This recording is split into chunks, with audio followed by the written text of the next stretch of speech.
Hello and welcome to another Strathclyde Inspire podcast. Today's recording is for our Let's Talk Entrepreneurship series. Now, this series allows us to delve deep into conversation and really debate with key leaders on a variety of different topics. So today's topic, we're going to explore how to make climate entrepreneurship work for climate action. Now, we've seen some outcomes and discussions around the recent COP27, which was held earlier this month in Egypt. And whilst we can't necessarily talk too much around the action just yet, we can certainly look at this in the wider context of climate change and climate action and how entrepreneurs can impact on these challenges and opportunities. So we have two fantastic guests today with us, and one whom incidentally have their own podcast. So a shout out to Local Zero podcast with Matt and his colleagues.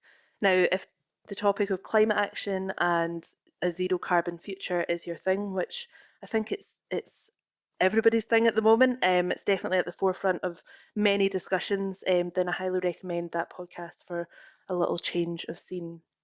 So without further ado, I think it'd be good to just get stuck in. We'll maybe do a little bit of a round table discussion on who's who and what you do. So I'll kick start. My name's Ellie. I work within the University of Strathclyde within the Outreach and Impact team. And really, my responsibility is to implement the university's entrepreneurship strategy, which is Strathclyde Inspire. So I'm really here from a kind of innovators and entrepreneurs perspective, as well as kind of just general higher education, how we can make some kind of practical changes around what we're delivering in order to enable these entrepreneurs and innovators to make significant changes around climate action. And I also have my co-host here, Manish. Manish, would you want to give a wee bit of an intro to yourself? Hi, thanks, Ellie. Hi, Manish Joshi. I'm the Chief Executive at Strathclyde Students' Union, long time climate activist, and also have a broad interest in entrepreneurship and exploring these things. And I'm very excited to get stuck in today with our very own Roddy Yarr and Matt Hannon. So, Roddy, can you do a quick intro to yourself, please? Yeah, good morning. I'm Roddy Yarr. I'm the Executive Lead for Sustainability at the University of Strathclyde. And my responsibility is to deliver the university's sustainability targets, in particular KPI 16 net zero by 2040 or sooner, and the milestones that sit within that. And by net zero, we don't just mean emissions, we also mean climate resilience, we mean social inclusion, just transition, and so forth. And I'm involved in various city and region initiatives. So yeah, glad to be here. Brilliant. Thank you very much, Roddy. And Matt, do you want to give a wee intro to yourself? Yeah, absolutely. So my name is Professor Matt Hannon. I'm a Professor of Sustainable Energy Business and Policy at the Hunter Centre for Entrepreneurship. So we work within Strathclyde's Business School and work quite closely with yourselves on Inspire and trying to support entrepreneurship and innovation. Outside of the university, you've already mentioned that I'm co-host and founder of the Local Zero podcast, where we attempt to inform people, educate people about how they can best support and take local climate action. But also I'm kind of getting my hands dirty as chair and trustee of Southseed, so work for an environmental community charity in the south side of Glasgow, amongst various other things, trying to sort of support and engage with industry and policy. So very much like Roddy, working with practitioners and policymakers to make net zero happen in a just and equitable fashion. Fantastic. Well, that's the intros out the way. We'll get stuck into the conversation.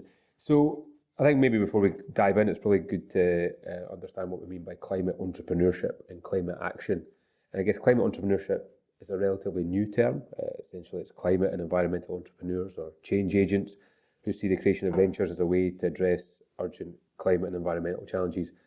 You know, I guess we'd also look at it as social good, as social innovation as well.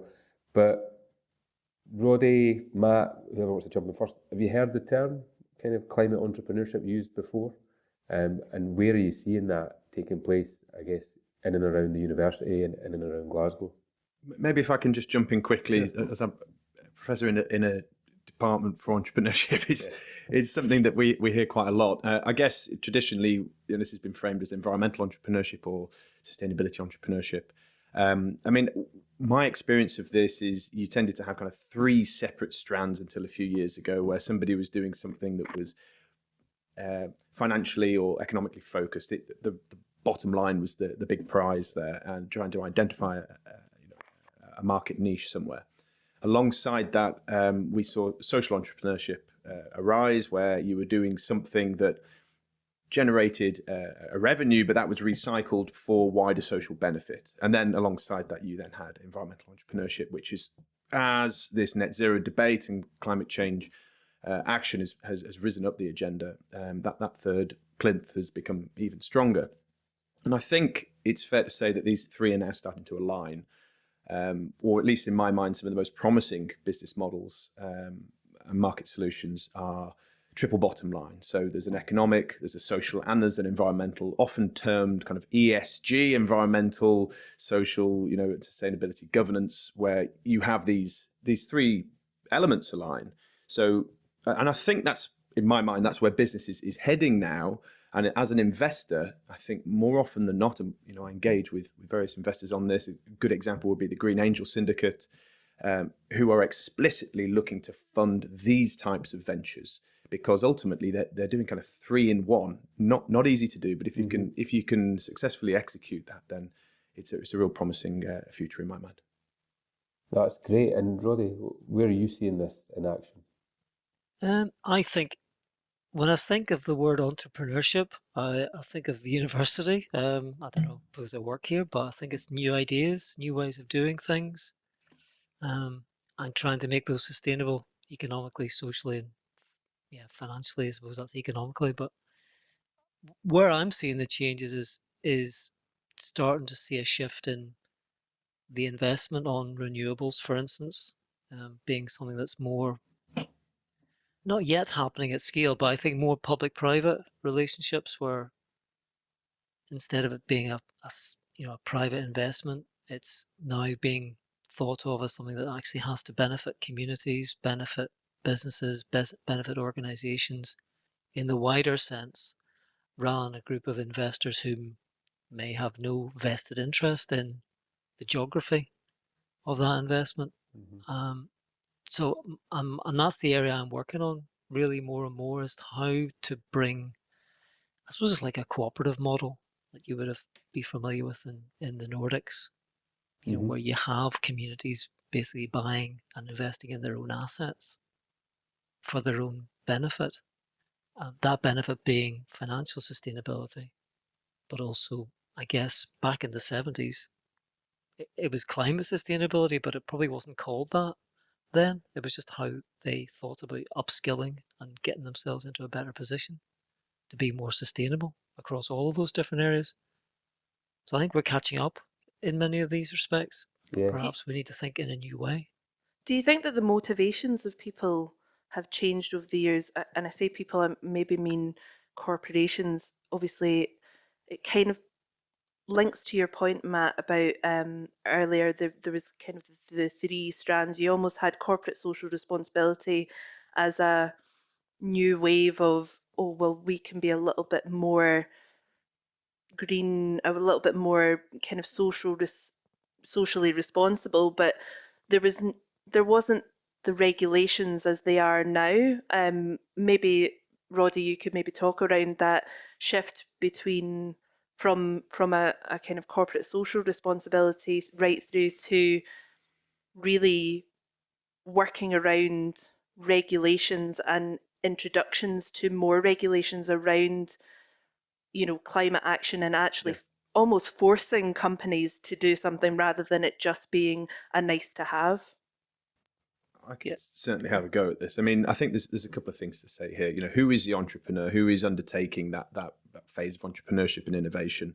So your point there around the sort of big corporates, I think, is an important one. And obviously, these are entities who are very much innovating in this space, or some more than others, but they're not the sort of only that other entrepreneurs are available. And I think what Roddy is pointing to there is that this can come out of communities, out of local interest groups.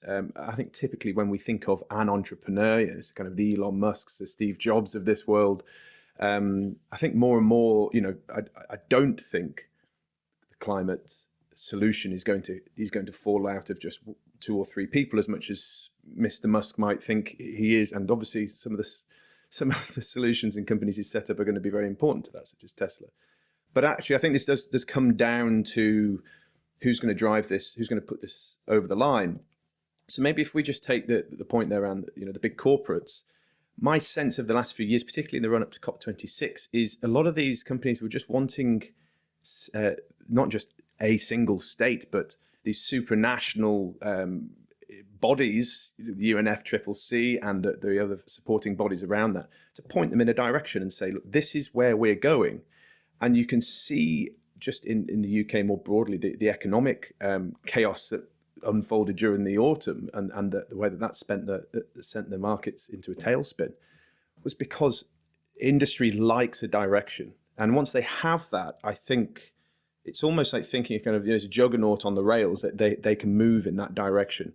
And the signals that we send out around COP26, COP27 really do matter because industry listens. And in some respects, I think industry has actually been itching to move faster than some of the nation states. Not all industry, a massive generalization there.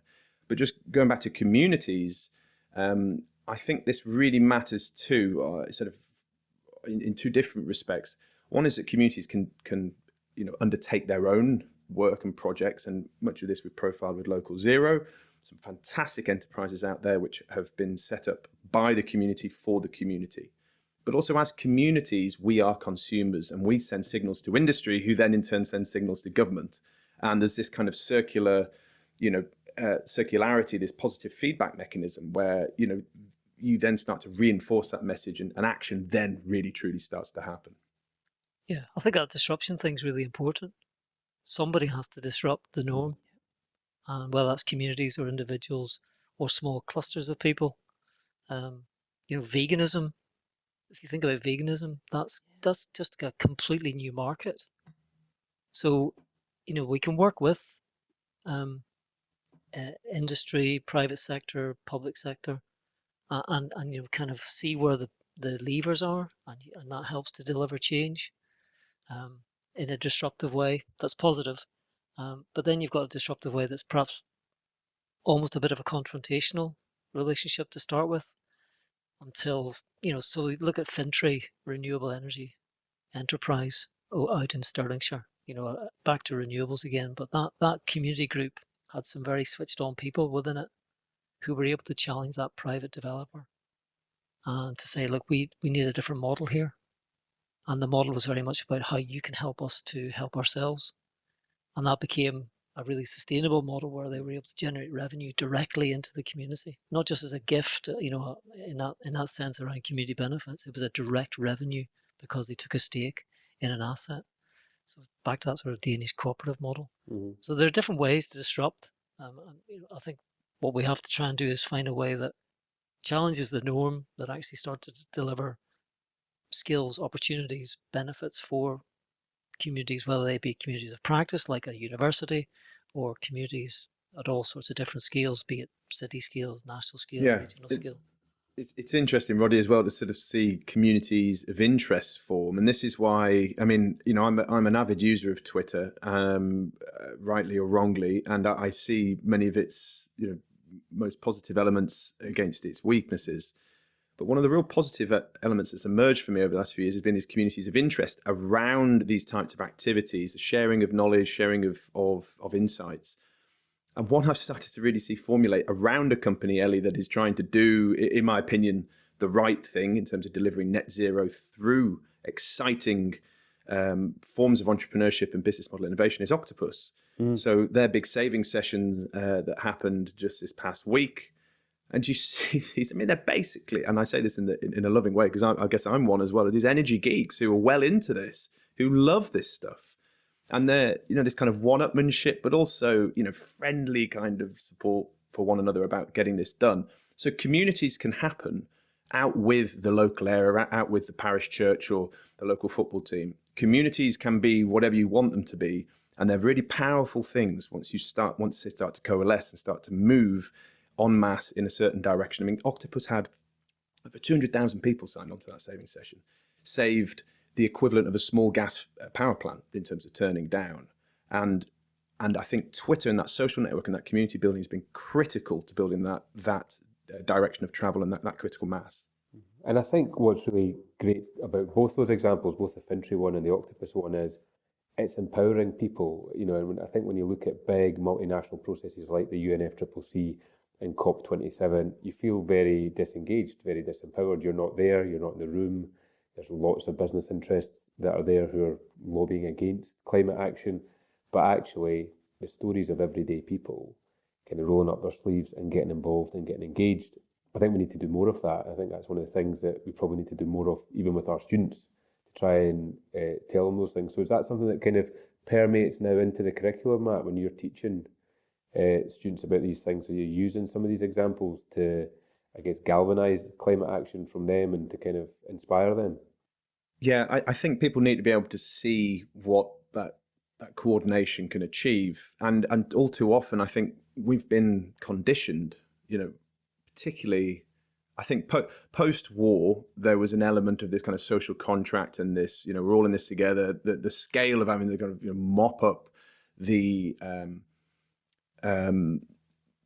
chaos sort of post-war, both in terms of that built vernacular, but also a lot of the social institutions that had kind of unraveled as a result of that. There was a sort of in the 50s and 60s this big focus on rebuilding and standing shoulder to shoulder and getting that done. I think what we've lost sight of in the intervening decades post that and this kind of oil boom and this rise of consumerism is that we start to act as individuals.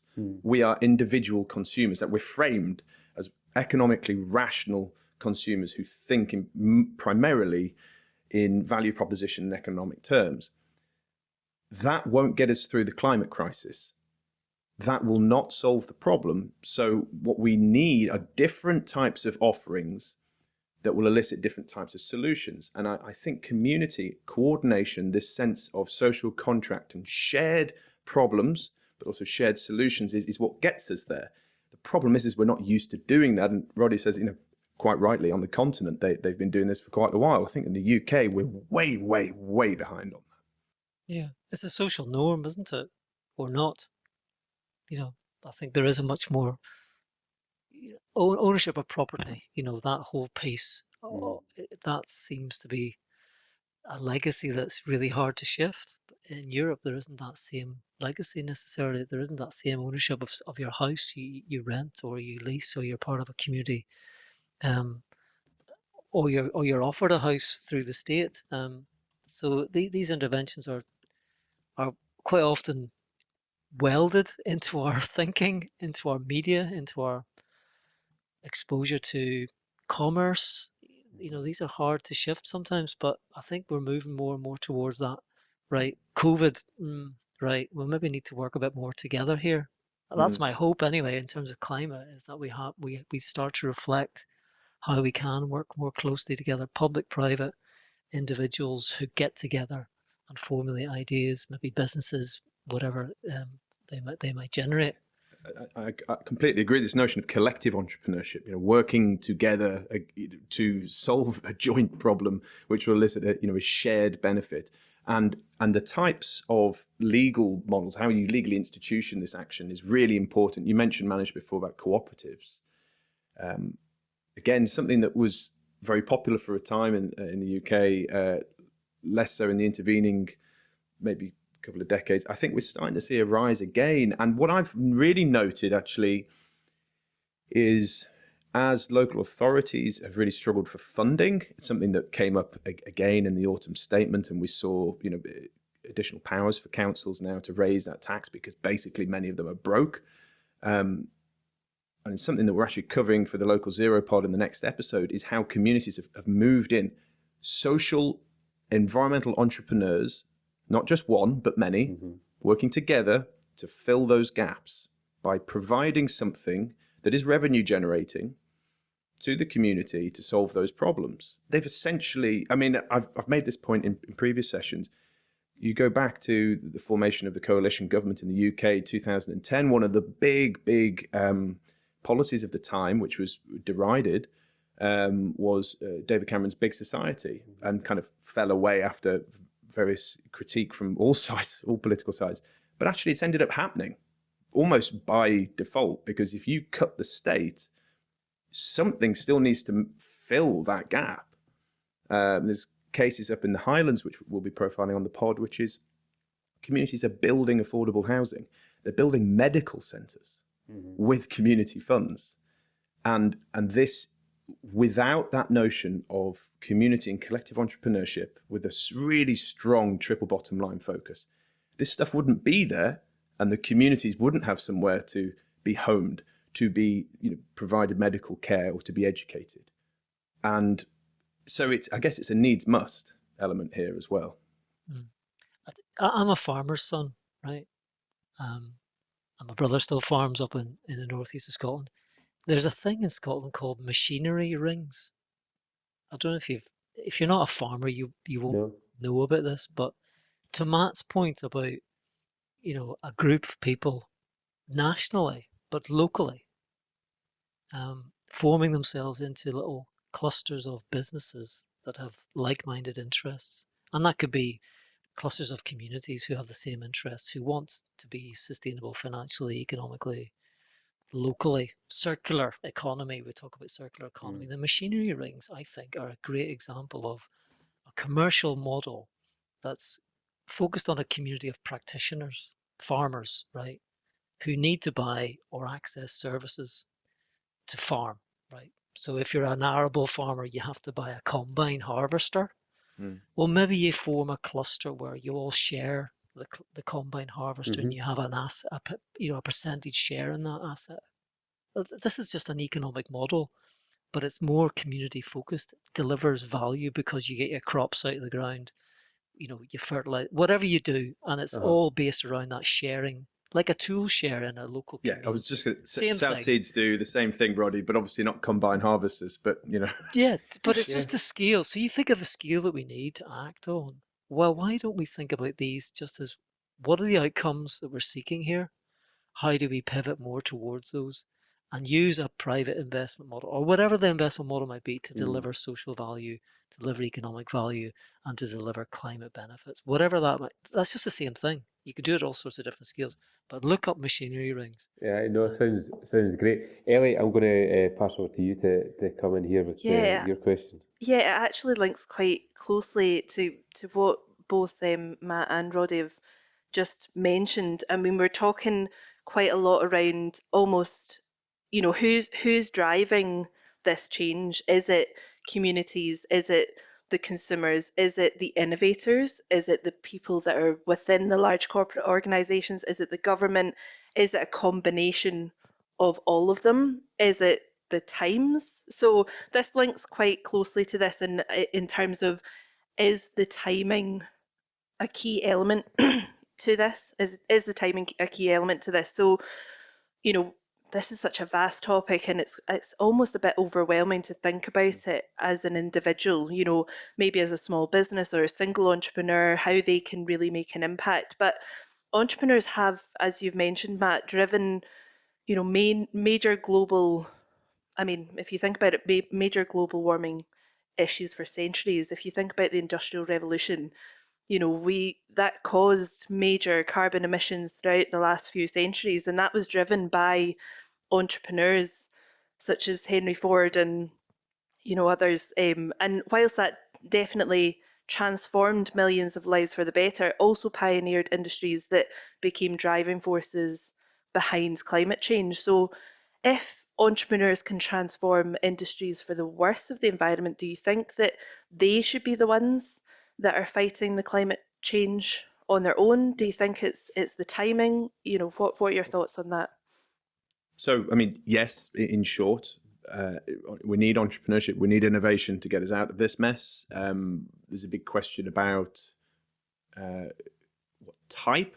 I mean, I think many of the key technologies we require, people will contest this, and if you rightly so, because some of the hardest to reach emissions reductions will require significant technological innovation.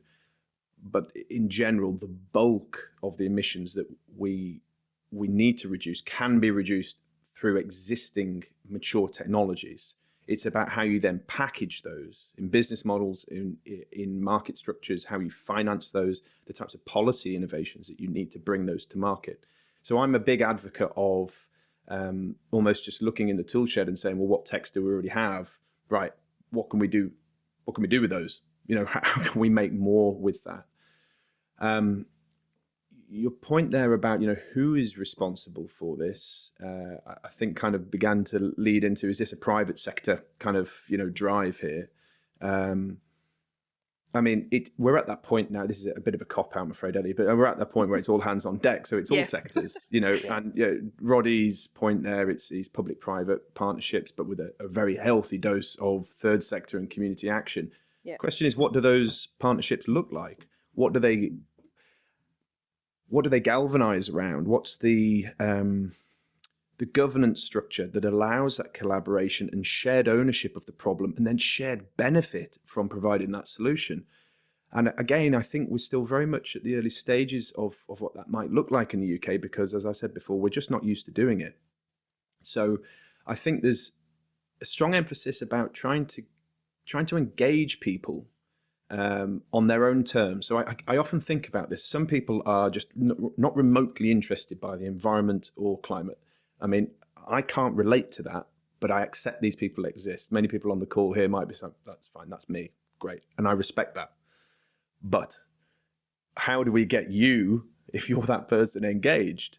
And so it needs to be on your terms. So oftentimes, some of the stuff we're doing with South Seeds, actually, if you really dig into it, environment, ecological, climate elements may become, and somebody wouldn't necessarily admit this out loud, but may become fourth or fifth down that list. The first reason they're doing that is about the community and about reaching out, connecting with other folk, because we've seen this demise of the third place. The kind of the churches, the pubs, these spaces where we would normally coalesce and connect with one another. And actually, that's a really powerful thing to sell. That just somebody to come down for an hour or two and to engage. It's more time and it's more effort. But there's also this element that if you provide a solution, you start to bring that money back into the community. Maybe that's a new playground. Maybe it's a new football kit for the under 11s. And actually, you're going down the list before you start to look at emissions and what have you for some folk. And that's what we need to think about. How do we engage the disengaged to be part of this collective entrepreneurship? Yeah, I think it's about values as well. Like, I think what you just said, Matt, is about how do we value place? How do we value the people that live next door or live above us or below us, to the left and right, and what are our values around that? And then you can start to think, well, how should the public sector, which is the sector I work in, we work in, is how can we think about enabling that place, those values to be able to be realised? So taxation, we've seen now the budget announcement last week, like it or loathe it, it does have a bit of an emphasis now on taxation of energy, to start to release that funding to do something good that maybe reflects values around, being able to heat your space that you live in. So, is that a way that we start to signal a pipeline of real ideas and innovations around using that taxation to help to stimulate that economic, social, climate-related investment? As you say, maybe it's not top of the list for some people. I think it's not top of the list for most people. People think about the money in their pockets, what they're going to do at the weekend, how they're going to sustain their lives and their families. So I think the taxation and the private sector investment opportunities have to come together. And I think we're starting to see that. I hope that evolves at speed and at scale. EVs, the market was signaled to the car producers a number of years ago. So EVs are now a thing, a growing part of that model, because the European Union started to legislate. So you have to have a bit of carrot, you have to have some stick that starts to stimulate a market. And I think wind energy, absolutely, there should be much more of that. Heat networks, there's a signal around heat where if there's a heat network in a dense urban environment, you will have to connect. So you're starting to see we have to change. How do we do it in a way that's palatable? And it's worth saying, Roddy, just in the context of COP27, which, as we record, has just been and gone. We're I think I'm very guilty of this, thinking very much within international or national boundaries, or even sort of city and regional boundaries. Ellie, your original question was, who should be driving this entrepreneurship and innovation? Well, we've got to think globally, right? There are innovations that we will require. There are skills that we will require in the UK to get this done, and vice versa. We can help other countries. This whole developed, developing world dichotomy, I have a tremendous problem with. But if we take that kind of that framing, there needs to be that transfer of solutions across boundaries. If we start trying to do this at a kind of very nation state level, we are doomed to fail. So how do we transfer that technology, those ideas and those skills in the most frictionless way possible? Obviously there's a whole discussion around what the UK looks like post-Brexit here, which we may not have time to get into, but That's it's another there. podcast. It's for another podcast. But it's very much there because it's about how do we support developing countries to leapfrog that extremely carbon intensive industrial revolution that we went through, but can still benefit from the welfare advantages of living a cleaner, greener lifestyle predicated on renewables and storage and EVs, as Roddy says. How do we do that? And I guess we at universities, we are uniquely placed globally to be able to do some of that work in a fairly frictionless environment, by cultural exchange, by academics visiting, by we've all got colleagues here who are in Malawi right now, doing just that, like working with local communities on sustainability issues. They'll bring back things here as well, which hopefully we'll benefit from. And actually, Brexit, I think, has had an impact on our sector, quite a significant impact, and things like Erasmus programs and others. And I know we have new programs that are going to replace some of those things, but they're certainly not up and running and providing the benefits that we need right now. But I do think our sector is well placed to actually be a big contributor. And obviously there would have been, we had colleagues who were at COP from Strathclyde. And I think since COP26, the university itself has definitely raised its gaze and its ambition around both the international processes, but also the role it plays in the city. I guess my question was, working with students, and we all have the privilege of engaging with our student body.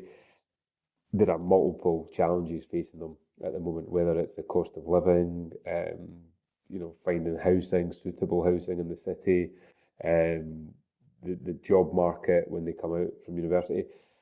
How do you think they overcome some of these challenges, and how do we focus the minds on this element of collective entrepreneurship? I really like that term, Matt, and we'll steal it. Because I do think it speaks to the multiple crises and multiple challenges that we face. But what do you think, what would you say to our students right now who are kind of sitting there just trying to figure out what they do in amongst the context of all these challenges? Well, I think we should be working. I'm in delivery mode, right? And that's my DNA, and that's just getting stuff done. And I can see from the work I do at region level, let's just think about that. There is a huge appetite to get students to, or knowledge. Let's not start with students, but knowledge, right?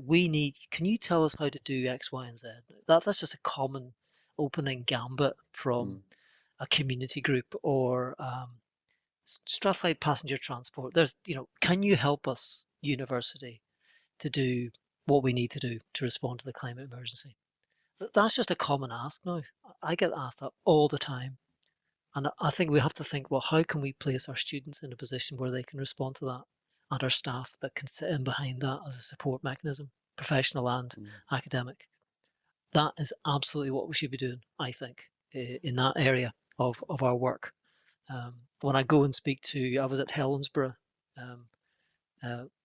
happened to be invited to Helensburgh, a community in Argyll and Bute who it's the end of a commuter route. They're very knowledgeable people, it would appear, in that room who I spoke to and spoke back to me and told me what their concerns were. And I can see exactly where our students can embed themselves in humanities, science, engineering, business, to help that community to think about how to rise to this challenge. And I think that's, if we did nothing else, that would be brilliant to get because ideas will come from that engagement. Solutions will be deployed. People people can start to realize how to respond and work collectively together. But we have to allow some space to have that happen. Yeah, I echo everything Roddy said, and I think just maybe picking up on his former point, and I'm afraid I completely forget which university's just done it, but I think just last week I saw an announcement that one of the major unis is looking to initiate a sustainable development module, which is compulsory, I think, for all undergraduates. I'll need to Barcelona, fact check myself. No, here, it was in Barcelona. It's one of the universities Barcelona. in Barcelona. There we go. Yeah. So I think this is fantastic. You know, in Strathclyde, in my humble opinion, would be very well placed to do this, and would be a wonderful COP26 legacy, actually, to say 10 credits, undergraduate, maybe not first year, get the fundamentals laid down, but particularly in that third year when you're starting to think, how do I translate what I've learned into actual useful learning? Okay, so that'll ring all the Strathclyde bells there. So I think that's necessary. Two, I think we need to inspire students, no pun intended on the podcast name, but inspire students with former successes, but also don't be afraid to learn from failures. We're pretty bad in the UK about talking about this. It's sort of stiff upper lip, crack on. Let's not really talk too much about the bad stuff. In terms of past ventures into environmental and social entrepreneurship, alumni, I think, are really well placed to do this because the student can immediately see themselves reflected in that individual. They went through that same journey. So we've got colleagues, the longer I'm at Strathclyde, the more individuals I see moving on and doing great things. Great example would be Yannick Nyberg, who's just set up Seawater Solutions. We're hoping to get him involved, which is doing some fantastic work around reclaiming coastal landscapes to sequester carbon and improve biodiversity, as well as providing sort of floodwater defences. To get somebody like Yannick along to say, this is what I did, and this is what you could do, is really, really powerful. And the final point I would say is that we need to educate our students around the entrepreneurial ecosystem, which is yet another buzzword, that they're part of. The university is part of this ecosystem. This ecosystem has connections with the private sector, with other public sector bodies, particularly Scottish Government, Scottish Enterprise, but also the third sector. And to say, look, you are a living, breathing, active member of this ecosystem right now. And this is what you can do. And this is the support that's available. But actually, look at this. Look how active this is, particularly in the central belt of Scotland. We're very much, I don't think we make enough of this. We're very, very much at the forefront of some of the most exciting innovation that's happening in this space. And I think just pointing students to that is a really powerful first step. Definitely. I mean, I've got a final question, but I think you've more or less covered that, Matt. And I also love the fact that you're on message. You've got everything Inspire University, and you've even used a Strathclyde Inspire. I've been brainwashed, Ellie. I've been here too long. So Seawater Solutions is a great example of somebody that has gone through kind of the support of Strathclyde Inspire, can certainly inspire others in kind of going down that kind of route. I guess just kind of a quick follow-up, maybe more around maybe the policies and funding that's available. Roddy, maybe there's something within the climate plan, for example, that encourages innovators to have this topic front and centre within their business strategies? I think that, we deal with lots of different stakeholders that we we work with and engage with. Glasgow Chamber, good example, lots of SMEs in the city developing their own climate solutions because they think that's the right thing to do, which is great to see. And I think if we can pivot more towards these, what's happening, knowing what's going on, horizon gazing, seeing the opportunities, but we need a policy piece, I think, to support this, as you say. And if, I'm staggered that there isn't a much greater focus on communities of practice to really cluster support into those communities of practice. So when there's a willingness amongst a community and a signal sent out to government or to institutions like Scottish Enterprise, should there not be a mission-based approach to that community?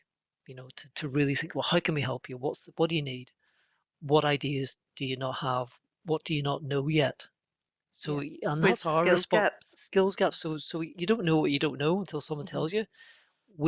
That's our responsibility, isn't it, to really think and seek out these opportunities, and then you start to get investments, pipelines of infrastructure, pipelines of ideas, pipelines of knowledge, and then you can seek the funding to come in on the back of that. So, you know, why are we not doing more of that? I feel like Mark. you've just launched. I I feel like know. you've just launched the first You've put Strathclyde the action. Collective Entrepreneurship Community of Practice right there. Well, there you go. We So should do it. We should do it. I think we should you're do it. spot I think, on. yeah. Spot on. I think. Well, I said this to Scottish Government. I think Matt was at the meeting where I met that practitioner. I can't remember, it was last year at COP. Why doesn't every community have a climate audit done? Access to that. There are something like 1,200 community councils in Scotland. Yeah. 1,200 climate audits. 1,200, placements of embedded students who are on a formal embedding. They're mentored. They're given the help. This is a theoretical idea, but what if you did that as an experiment and it's okay to fail? It's a mission-based approach. Mariana Mazzucato. Why don't we do that for 2 years, right? What would that cost? Yeah, whatever that might be. That's an investment in people. It's an investment in companies. It starts to think about challenging the norm, and maybe you get some really good outputs from that. Maybe you don't, but you'll learn. Our students will be deployed. So, you start to have that conversation almost from a bottom-up approach, as well as, companies coming in the middle, policy over the top. Yeah. If I can add to that, I completely agree with everything Roddy said there. I think, particularly in higher education, but I think we're guilty of this across the piece in terms of funding stuff. We want to fund oven-ready ideas. Problem is, have we got the right recipes? It's a terrible analogy, but you need time to formulate these ideas, and you need the right people around the table at the right time, and they need to be galvanized around a shared. We go back to the shared problem, shared solution. What I really worry about, particularly the higher education sector, but as I say, this is a common problem. We want to do stuff very cheaply, very quickly. We want to have the highest quality, but delivered in the quickest fashion. With limited resources. With limited resources. Now, that's all well and good if you've got the right people, right skill sets, right ideas. And I think Roddy's point around actually putting together some of the foundational architecture that will bring these people around and to I know we don't have lots of time in this climate crisis. I understand that. But sometimes you need these sheltered spaces for new ideas to form, new partnerships. You need the partnerships before you have the ideas. And once you have the ideas, you've got a kernel that, a nugget that you can build around and do something fantastic with. And I fear that we're missing that first step. So there's a lot of work that needs to be done here.